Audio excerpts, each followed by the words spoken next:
Hey you beautiful people, welcome back to a new video on our channel Read Travel Become. It's almost been 4 years I have been actively reading books. I have been reading fiction, non-fiction, biography, philosophy, different types of books. And on this channel, if you're new on this channel, I also recommend books and I talk about books. In many of my videos, almost in all of my videos, there are comments which go like, how do you actually remember what you have read, and what's the point of reading so many books if you're not able to remember it, and why are you reading so many books, and there are just few books which would teach you everything, and questions like these. What's the point of reading so many books if you're not able to remember everything, because our memory is very finite, right? So I get a lot of these questions, and I'm going to answer all of that in this particular video. Over the years I have developed some techniques by which I try to remember most of what I'm reading, and I'm going to share all of those techniques in this particular video. The techniques are still work in progress, and I always try to figure out what is working, what is not working, so it's like an iterative process. So I hope you find value in this video and most of your questions get answered in this particular video. Make sure you watch the video till the end. You may never know which thought or fact may resonate with you and change the course of your life. So let's get started.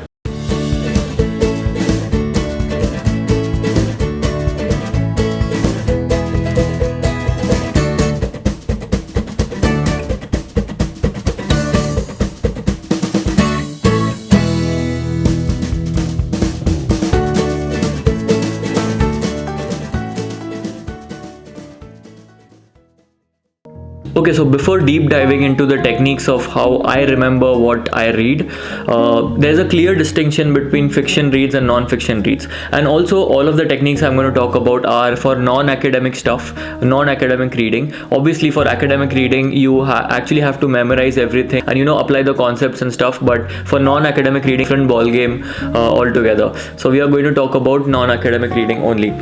In this, there's a clear distinction between how I try to remember things for fiction books and non-fiction books. For fiction books, you generally don't need to remember things because it's more of a feeling, right? It's more about that imagination. It's more about putting yourself in the shoes of the character and then imagining things that builds your empathy, that builds your character, that also increases your imaginative power.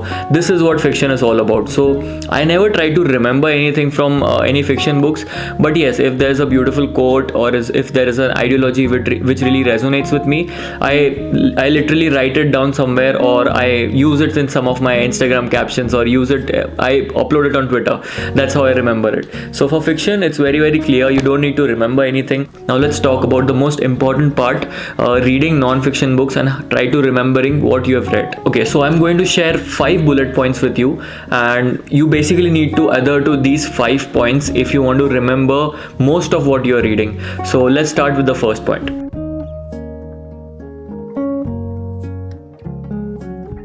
Whenever it comes to reading non-fiction books, I personally believe, and it is my core belief, that unless I really have a desire to learn that thing, I shouldn't read that non-fiction book. Take an example. If I want to start a business, I want to enter into the world of business, only then it would make perfect sense for me to pick up a business book.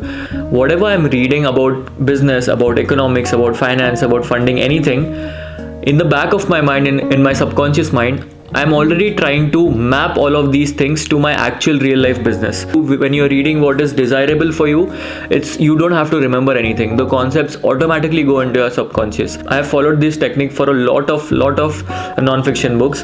Let's say I needed motivation in life. I was feeling very dull. I was feeling very depressed. Only then I picked up a motivation book. When this particular thing will fill my gaps of motivation, only then will I remember most of the things I'm reading. So I follow this technique all the time. Even last semester I had a marketing assignment and I came across this book called Blink by Malcolm Gladwell, and because I was learning marketing, I also tried to learn about this book, and there were many concepts in this book which were relative to my marketing strategies. There was a classic example of Coke and Pepsi, the war between Coke and Pepsi. So I still remember that. I didn't have to memorize anything. I still remember that because I knew the context in which I had read that book. And some days I really liked learning about astronomy and interstellar travel. Only then I picked up Neil deGrasse Tyson's Astrophysics for People in a Hurry. So it's a symbiotic relationship. Only when you have a burning desire to learn anything, only then you should pick up a non-fiction book. This greatly helps, and you don't have to use any extra brain power to memorize anything. The second technique which I always follow is Before reading any book, be it fiction, non-fiction, and especially non-fiction, I try to avoid the screen, any form of digital screen. I try to avoid my mobile phone, my laptop, anything. 30 minutes, do anything, take a bath, talk to someone, or just go out for a walk. Do anything and don't even listen to music. Just for 30 minutes, don't do anything, and then start reading a book. This has created a dramatic effect in my reading schedules, in my reading journey. What happens is when I take a sabbatical, a 30-minute break, my mind is completely blank, and now I don't have any distractions in my mind, and whatever I am reading, it directly goes into my brain. You feel like you are literally learning something new, and your mind is not at all distracted.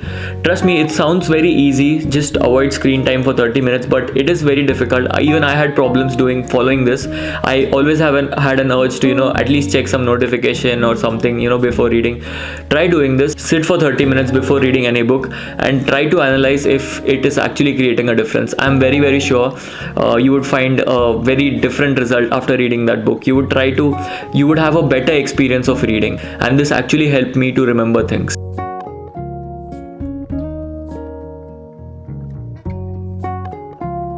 The third technique which I follow is I always have a pen or a pencil in my hand while reading.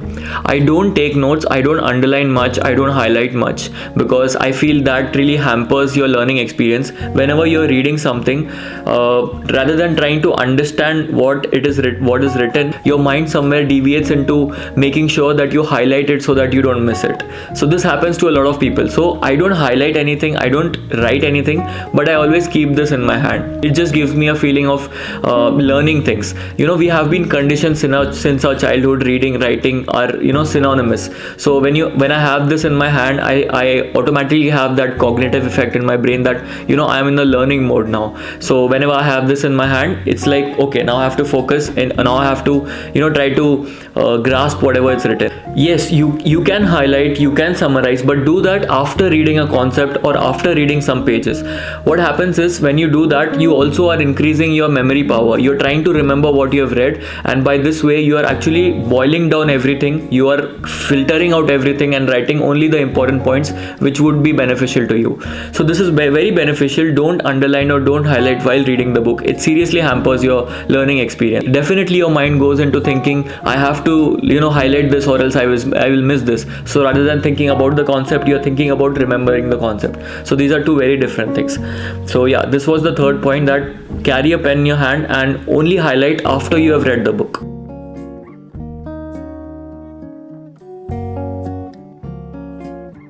The fourth technique is actually a follow-up to the third technique. After reading the book, after I finished completing whatever I needed to learn, I create a mental map, but I create that on Notion. So Notion is a productivity app that I always use. It is like my go-to website, go-to tool, go-to productivity tool. All my life, everything. I manage my deliverables, I manage my time, I manage my goals, my reading lists, my everything. All the listing is done on Notion. So on Notion, I have made a different tab called Quirks from Books, where I have made this separate lists of books, and whenever I click any particular link, whatever I've learned from that book which is relevant to me, I have noted it down. Mind you, I've done this after reading the book. So this way, whenever I want to revisit any book, I can just go to my Notion and see whatever the points were written and see whatever points were relevant to me. And if you have a Kindle, great. If you're reading on Kindle, this is already an inbuilt function. Whenever you highlight, everything is getting stored in the back end of your cloud for you to see it any day. I think Readwise is also an app where you can actually get all of your summaries at one place, and it also sends you some of your summaries in the morning, something like that. So yeah, for Kindle users it's okay. I try reading more of paperbacks, so I follow this particular technique. And Notion is a great tool, by the way. You guys should check out Notion. It's a brilliant productivity tool. If you guys want to know about how I use Notion more, you can let me know in the comment section below. I can think of making a Notion video as well.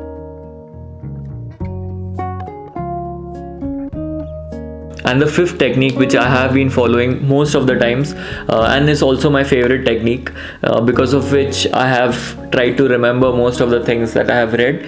It's the Feynman technique, and it's the most effective technique you will ever hear. Whatever you are reading, whatever you are learning, when you try explaining that thing to someone, your concepts become more and more clear. Try explaining it to children, little children. Try explaining difficult concepts to people who are younger than you, so that way you simplify things and you have a better understanding. This technique was given out by the greatest, the GOAT, Richard Feynman, and it's a very popular technique which people follow. And in some way or the other, I have been following Feynman technique through this channel. Whatever I read, I pick up my camera and I talk about that book, I talk about that learning. So because of that, even my concepts are getting enhanced and they're getting enriched. So try doing this whenever you're learning anything. Just pick up anyone, pick up your friend, and pull up your friend and tell him you have learned this, and discuss things with him or her. So this will really help. Also, if we are in a digital world, we are in a creator economy. If you have learned something, just go to Twitter and tweet it out. It might also help you to grow your Twitter account, grow your digital presence, and it's also a learning for you. Whenever you're learning, you're sharing it with people, you are explaining it to people. So because of that, you are also learning things. All the creators, all the booktubers especially who are watching this channel would resonate with me that this technique has greatly helped all of us in understanding our own thoughts, in understanding our own mindset. So this is a beautiful technique, my favorite technique. So let's say 1 year back I had made a video on, let's say, autobiography of a yogi. I had made that video, I had read that book 1 year back, but because I had made that video, I still remember some of the stories which I had shared in the video. So I didn't have to remember it, it's already stored in my brain. And it's not about remembering things from the books, it's about what it makes you feel and how it changes your ideology, how it changes your belief systems. That's all what reading is all about. It's not about remembering, because there's so much information out there, it's not humanly possible to remember all of the things that you are reading. It's just about reading things that will make you a better person and reading things which will change your mindset. It's all about change. Think Again, the book by Adam Grant continuously says this, that we live in a very, very fast changing world. Everything is changing so fast, and we need to constantly update our ideologies, because we have to adapt and succeed. Not just adapt, but also succeed. So it's not about remembering. I hope this answers all of your questions who have been commenting on my videos, that what's the point of reading so many books and how do you remember so many things from so many books. So we come to the end of the video. If for whatever reason, if you watched the video till here, I want to thank you, and don't forget to like the video and subscribe to my channel if you find my content valuable. Lots of good content is lined up, lots of interesting content is lined up, so stay tuned. And thank you so much for all the love and support that you guys have shown me on my channel. That's all for this video. See you in the next one. Bye bye.